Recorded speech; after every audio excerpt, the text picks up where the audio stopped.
Olá! Hoje a nossa análise vai fundo num tema que, olha, está gerando muita expectativa e também apreensão: as possíveis novas regras para a cidadania italiana. A gente está se baseando aqui em informações bem recentes, viu? Sobre um decreto e as emendas que estão lá no Senado italiano. Nosso objetivo aqui é tentar decifrar o que realmente está em jogo, sabe? Principalmente para quem descende de italianos. E já para começar, uma notícia, assim, quentinha. A votação importante no Senado, que era para ser hoje, dia 13, foi adiada.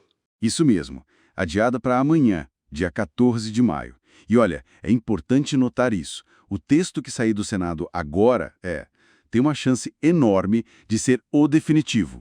Ele deve ir para a Câmara dos Deputados num esquema chamado regime de confiança. Basicamente, a Câmara ou aprova ou rejeita o texto inteiro, sem mudar vírgula. Então, vamos dar uma olhada nos pontos-chave que estão sendo discutidos, né? Certo, vamos lá então.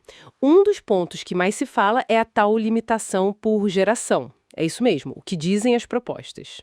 Tanto o decreto original quanto uma emenda bem importante, a 1.8, elas propõem, sim, restringir o reconhecimento automático. O foco seria em quem tem pai ou mãe, ou então avô ou avó, que nasceu na Itália ou que tinha só a cidadania italiana quando faleceu. Na prática, sim, isso pode acabar limitando o reconhecimento direto pelo sangue, o juris sanguinis, só para filhos e netos do imigrante italiano original. Peraí, então quer dizer que bisnetos, trinetos, quem ainda não começou o processo pode ficar de fora dessa via direta? Nossa, isso parece uma mudança bem grande. Pelas propostas que estão na mesa agora, sim. Essa é a interpretação mais forte. Aquela parte de falar em exclusividade da cidadania deu uma confundida, mas o efeito prático parece ser mesmo essa limitação de geração para o reconhecimento automático, sabe? Baseado só na ancestralidade. Entendi. E quem já entrou com o pedido?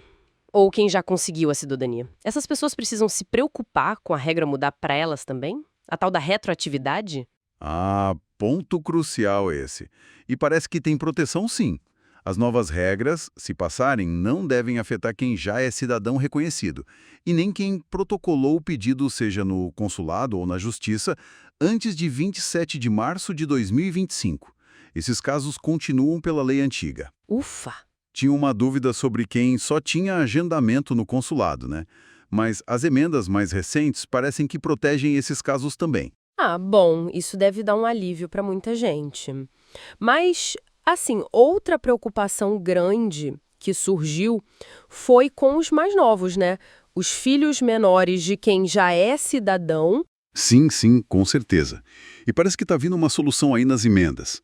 A ideia é que filhos menores de cidadãos italianos, e isso inclui quem foi reconhecido depois pelo juris sanguinis, porque o efeito volta lá para o nascimento, possam ter a cidadania declarada pelos pais. Só que tem uma condição, né? Ou a criança reside legalmente na Itália por 2 anos depois dessa declaração, ou a declaração tem que ser feita até 1 aninho de idade dela. Entendi, tem um prazo então. Isso. E tem uma regra de transição também, importante. Para crianças que nasceram antes do decreto, os pais podem fazer o registro até 31 de maio de 2026. Certo. E para quem, digamos, não se encaixaria mais nessa regra de pai ou avô italiano, surgiu alguma outra porta, alguma alternativa nessas discussões? Surgiu sim. E é uma proposta bem interessante, na verdade. Uma emenda que ia facilitar a naturalização seria para descendentes, os oriondi, de qualquer geração. O requisito principal seria morar na Itália, provavelmente conseguir um visto de trabalho para isso. Ah, Isso conecta muito com aquela ideia de genuine link, sabe? Um vínculo real, presente com o país. E também com o objetivo da Itália de atrair gente para lá para ajudar a combater o declínio da população. faz sentido. Parece um caminho diferente, né? Mais focado na conexão de agora do que só na história da família. E cidadania por casamento? Mudou alguma coisa nesse decreto? Não, nesse decreto específico nada. Tem um outro projeto de lei, o DDL 1450, que fala sobre isso, mas ele está meio parado, sem data para andar.